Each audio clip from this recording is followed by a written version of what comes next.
Hello again everyone, welcome back again di Bitcoin Update. Guys, I'm gonna give you guys a quick update terkait dengan kondisi pergerakan market after tanggal 1 September.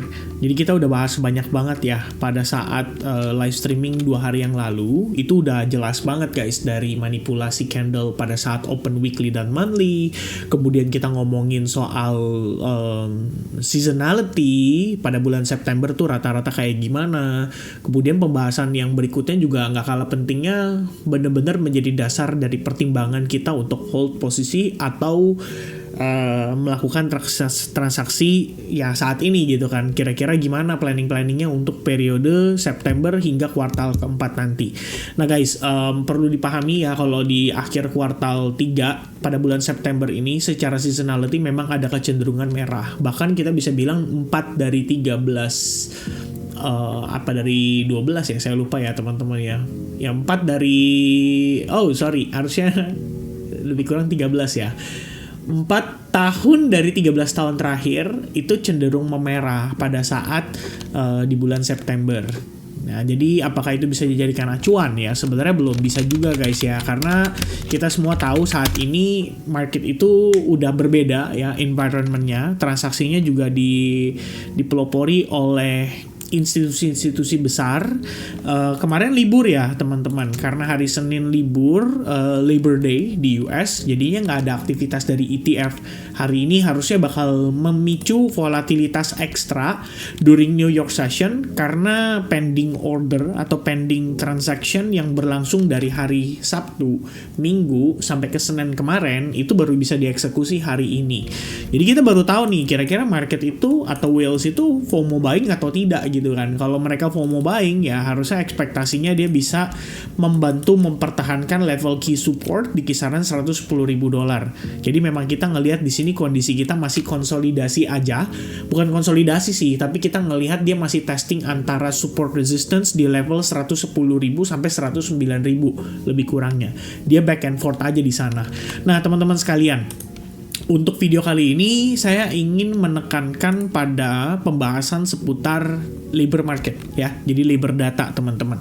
Kita memiliki informasi atau update terbaru terkait dengan labor market itu dimulai dari besok hari Rabu. Oke, first data yang dikeluarkan itu pada jam 9 malam adalah JOLTS Job Opening. Oke, judulnya kan job opening. Jadi kayak mungkin bayangan sekilas adalah daftar lapangan kerja baru. Tapi sebenarnya JOLTS-nya itu memiliki arti lebih luas guys, yaitu job opening dan labor turnover survey. Ya, LT-nya dari JOLTS itu adalah labor turnover. Artinya ada orang yang dipecat, ada orang yang berhenti dari pekerjaannya, ada yang kena layoff dari sebuah company. Itu semua akan disertakan di dalam data tersebut. Jadi secara tidak langsung angka ini juga melambangkan tenaga kerja yang ada di US lebih kurangnya itu sebanyak apa gitu ya. Jadi kalau kita lihat dari JOLTS Job Opening, trennya dalam 2 bulan terakhir sebetulnya tendensinya lebih cenderung ke turun ya. Dan itu juga menyebabkan unemployment rate itu dari segi angka terakhir itu naik dari 4,1% ke 4,2%. Tapi kalau kita perhatikan dari segi angka tersebut, sebenarnya ada pun yang kita harus mengerti guys, bahwa kondisinya itu disertai ya, kalau misalkan unemployment rate itu disertai dengan yang namanya labor force ya. Labor force itu adalah mereka-mereka yang masuk ke dalam usia produktif tapi belum dapat pekerjaan, ya otomatis dianggapnya kan menganggur gitu kan ya. Jadi bukan semerta-merta kalau unemployment rate naik artinya orang itu banyak yang dipecat gitu, nggak gitu ya. Kadang-kadang bisa jadi unemployment rate naik karena pada periode tersebut labor force-nya meningkat secara drastis ya. Jadi ada banyak angka-angka tenaga kerja yang baru dan mendukunglah untuk angka pengangguran itu meningkat. Nah, yang tidak kalah pentingnya kita harus perhatikan juga adalah non-farm payrolls disertai dengan ADP non-farm payroll yang akan dirilis pada hari Kamis harusnya ya. Kita lihat dulu teman-teman, ini dia nih ADP non-farm employment change ya. ADP-nya itu adalah automatic data processing. Jadi kita bisa bilang ini semacam proyeksi awal atau perkiraan awal ya dari cerminan angka NFP yang akan dirilis pada hari Jumat. Nah, selebihnya data-data yang lain, saya sih rasa-rasanya nggak terlalu signifikan banget ya mempengaruhi. Jadi sebenarnya ada ISM Manufacturing PMI. PMI ini ya berhubungan dengan business confidence, which is sebenarnya cukup penting. Tapi kalau udah masuk ke dalam minggu kayak begini, di mana data tenaga kerja itu yang paling menonjol, ya saya sih cukup yakin yang akan dipantau itu adalah JOLTS, ADP, dan juga NFP yang akan dirilis pada hari Jumat nanti. Kira-kira seperti itu guys. Nah jadi kalau kita lihat dari segi JOLTS-nya, itu 3 bulan terakhir. Kenapa saya bilang 3 bulan terakhir? Karena sama nih kayak NFP. Dia ada revisi, dan revisinya itu bisa dibilang tidak sesuai dengan yang sebelumnya, atau malah lebih rendah gitu. Jadi kita bisa bilang ini angkanya tuh dari yang tadinya previousnya 739 million, itu naik jadi 7,71 million, tapi tetap di bawah forecast-nya. Di bawah previous-nya. Nah, yang bulan lalu, ya tepatnya pada bulan Juni ya teman-teman sekalian, yang dirilis pada bulan Juni, itu angkanya turun dari 7,5 million, itu jadi 7,4 million. Kalau kita compare dengan previous-nya, itu turunnya lumayan guys, hampir 300 ribu angka ya, lebih kurangnya hampir 300 ribu. Nah, yang periode kali ini, forecast-nya itu jauh sekali, di 7,2 million.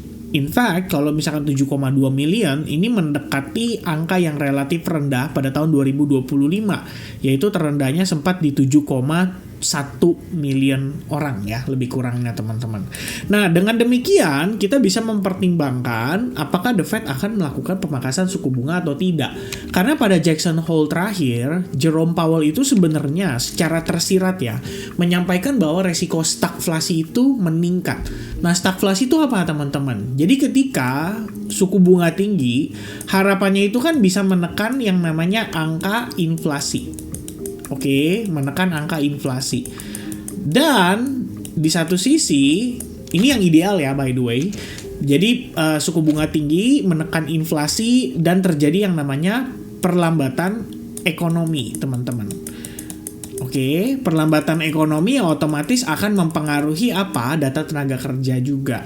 Jadi kita bisa bilang selain ekonomi ya di sini berarti labor atau data tenaga kerja itu juga ikut terpengaruh ya dari dampak daripada kenaikannya suku bunga tersebut.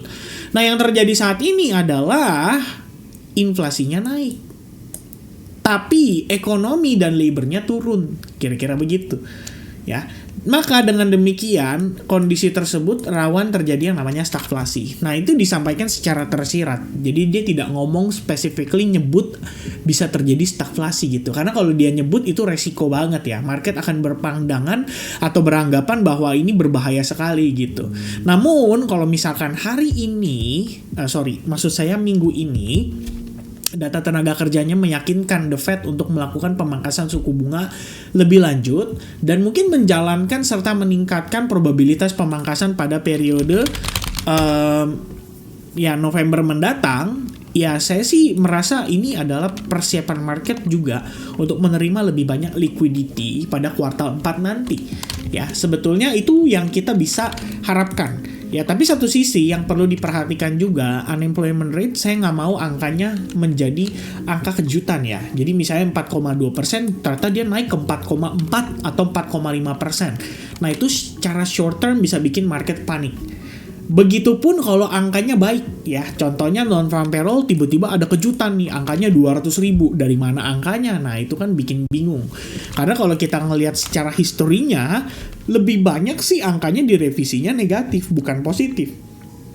Ya, sekali doang teman-teman positif sejak 6 bulan terakhir.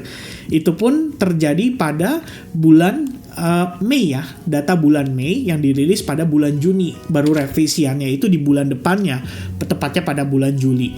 Jadi kalau kita lihat, apakah revisinya ke arah yang bagus? Enggak juga, 147.000. Oh, alert saya bunyi guys. Ya, pantas kok ada suara-suara ya. Oke, jadi kalau kita lihat, revisiannya tuh dari 147.000 ke 144.000. So, technically tetap turun. NFP-nya itu turun, trennya turun. Itu sudah berlangsung sejak 2 Mei 2025 data rilis. Jadi tepatnya April itu turun terus guys. 185.000, 147.000 ya. Di sini turun, 144.000. Terakhir yang paling krusial itu 14.000. Nah, sebenarnya kalau 144, 147, 185 tuh nggak ada masalah. Kenapa? Karena sebenarnya average-nya the Federal Reserve yang dianggap wajar itu adalah 145 sampai 170. Ini saya lupa ya angka pastinya, 140 apa 145 gitu. Tapi ini dianggap sebagai average yang normal. Jadi kalau misalnya angkanya turun selama beberapa bulan, tapi tetap di angka range kisaran segini, sebenarnya nggak ada masalah ya. Artinya bunyi lagi alert saya. Ya, ntar saya cek lagi ya teman-teman. Ya artinya nggak ada masalah gitu. Kita nggak merasa bahwa ini membutuhkan stimulus secara signifikan. Tapi tetap ya itu menjadi satu perhatian kita untuk di bulan ini. Karena kalau kita lihat di minggu pertama, saya sih udah mempertimbangkan ya teman-teman. Kemarin saya ada bahas sama teman-teman di SHG juga. The first week itu always menjadi minggu-minggu yang paling cenderung konsolidasi. Ya, biasanya di first week itu karena nunggu job report dan lain-lain ya, itu sangat berpengaruh teman-teman sekalian. Namun kalau kita lihat dari perspektif closingnya teman-teman, apa sih kesimpulan yang bisa kita ambil dari data closing semalam atau lebih tepatnya kemarin ya? Saya pakai yang mana ya? Nah ini aja deh, biar enak ya teman-teman nih. Oke, pam. Oke, ini saya hapus dulu. Boom, seperti ini. Nah, jadi kalau kita lihat on the monthly candlestick, sebenarnya yang kurang bagus itu adalah kita nge-sweep high point, habis itu closing dalam keadaan bearish. Oke, kalau dari weekly itu juga kan bisa terlihat ya teman-teman bahwa ini adalah short squeeze-nya gitu. Jadi kalau orang yang berjudi mencoba nembak shortnya, mungkin sempat rungkat dulu nih sebelum akhirnya ada performance yang bagus gitu kan. Tapi demikian kalau kita lihat setelah akhirnya harganya turun hanya untuk beberapa periode aja. So far udah 3 minggu berturut-turut kita ngelihat dia turun. Tapi apakah itu buruk? Sebenarnya nggak juga. Kalau kita ngelihat dari sini, ini kita lagi testing aja guys ke support resistance yang paling krusialnya.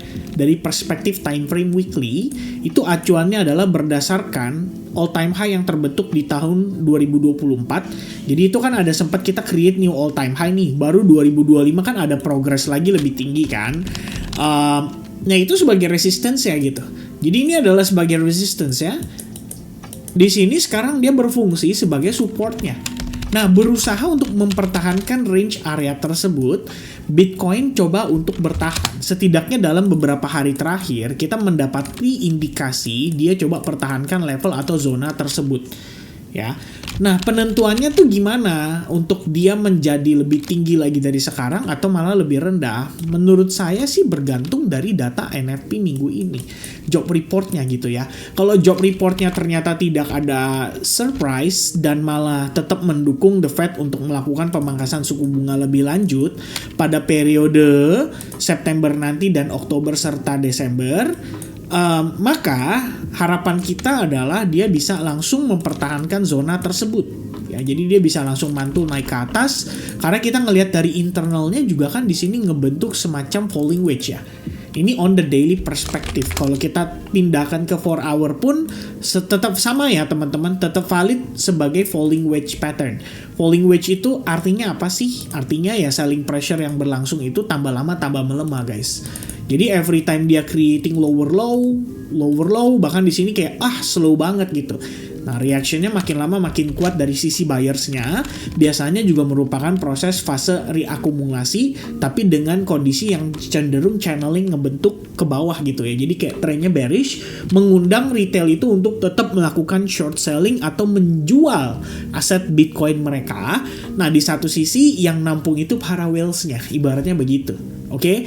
Nah, pada case ini yang terbaru terakhir ya, informasi yang kita dapati, banyak banget whales yang lagi jualin Bitcoin-nya, itu kemudian di-swap ke Ethereum guys. Jadi kalau kita ngelihat dari price action-nya Ethereum, sebenarnya somehow terlihat menarik loh. Tuh, Ethereum terlihat masih mempertahankan momentum bullish-nya. Jauh lebih baik daripada Bitcoin, yang technically kalau kita lihat sekarang, itu udah menciptakan lower low, sejak low point yang terbentuk pada 3 Agustus 2025. Jadi kalau kita lihat nih teman-teman, ini kita bisa bilang terjadi divergence nih antara Ethereum yang membentuk higher low dengan Bitcoin yang membentuk lower low. Ya kira-kira pertimbangannya seperti itu. Nah, Kalau misalkan pertimbangannya seperti itu, sebetulnya kan kita bisa mengatakan bahwa jangan-jangan market berpaling ya dari Bitcoin. Yes, maybe buat sebagian whales-nya. Tapi belum tentu teman-teman untuk institusinya. Institusinya tetap bisa melakukan transaksi, tetap bisa membeli Bitcoin. Even strategi pun tetap bisa melakukan akumulasi terhadap Bitcoin. Dan itu tidak mengubah fakta bahwa trend overall-nya untuk market saat ini itu masih dalam keadaan relatively bullish. Oke, cuman kalau kita ngelihat hanya bergerakan dalam beberapa hari terakhir, katakanlah 2 minggu terakhir, ini bukan berapa hari lagi sih. Apakah itu adalah koreksi yang wajar? I think it's gonna be a very normal correction, ya. Terlepas dari tanda kutip kondisi divergence yang kita temui pada perspektif time frame weekly.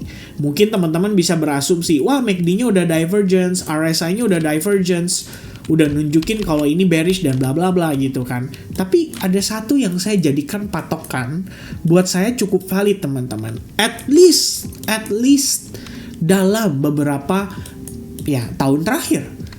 Kenapa? Karena bahkan dari 2023 saya udah pernah mengatakan kepada teman-teman, ya sebenarnya kasih penjelasan juga, kalau exponential moving average ini 21 dan 34 ya, kita pakai yang midterm teman-teman. As long price actionnya bertahan di atas zona tersebut, kita bisa lihat Bitcoin itu pada akhirnya tetap bergerak ke range yang lebih tinggi.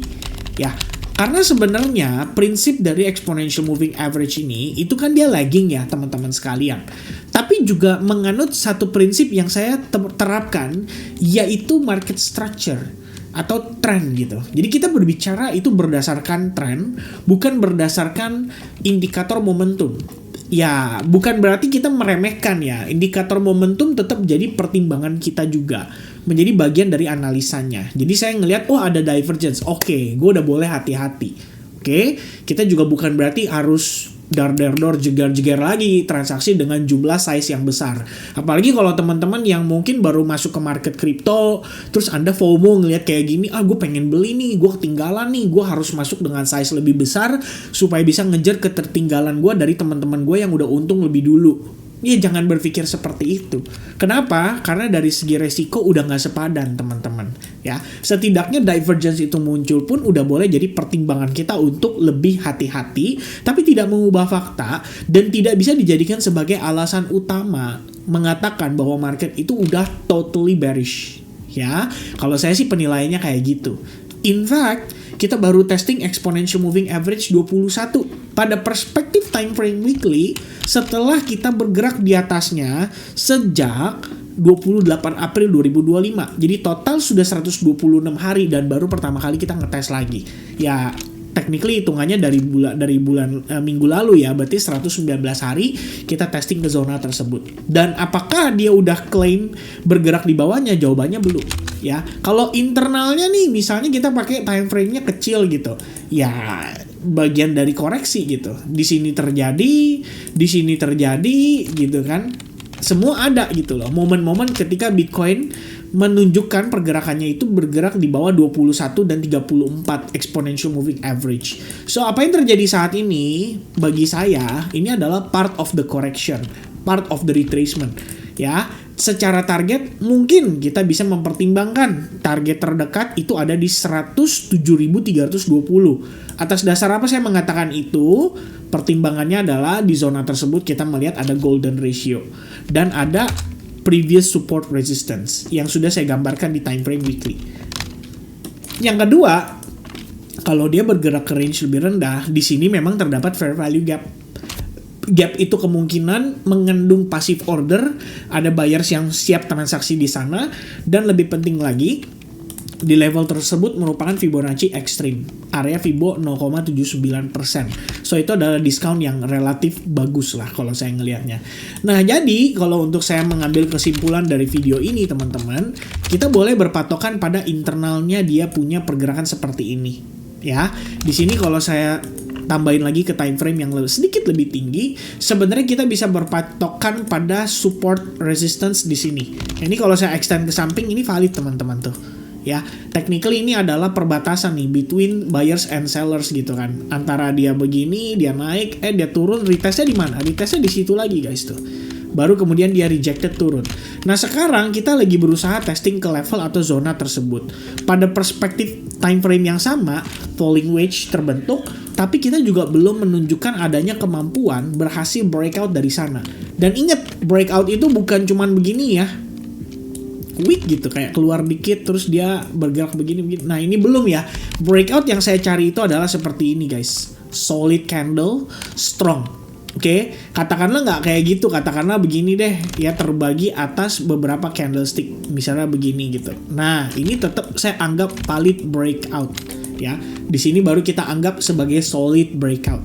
After that ya tinggal simple aja, nunggu retracement atau nunggu retest untuk validasi, kira-kira begitu, ya. Nah, teman-teman sekalian, personally, I think penentuannya akan bergantung dari NFP minggu ini, Labor Data minggu ini. Jadi boleh perhatikan JOLTS job opening pada hari Rabu, boleh perhatikan ADP pada tanggal 4 September di hari Kamis, dan lebih penting lagi adalah di hari Jumat tanggal 5 September yaitu NFP dan unemployment rate. Itu akan menjadi data-data yang sangat krusial, strong untuk penentuan market pada periode September ini dan juga pada Oktober, November, Desember mendatang. Oke, so thank you very much guys for watching this video. Semoga informasi yang saya deliver di dalam video ini bisa bermanfaat buat teman-teman dan bisa memberikan gambaran ya terkait dengan pergerakan market saat ini, trigger dan pemicunya apa saja. Oke, so stay safe buat everyone and see you guys again in the next video update. Cheers, bye bye guys.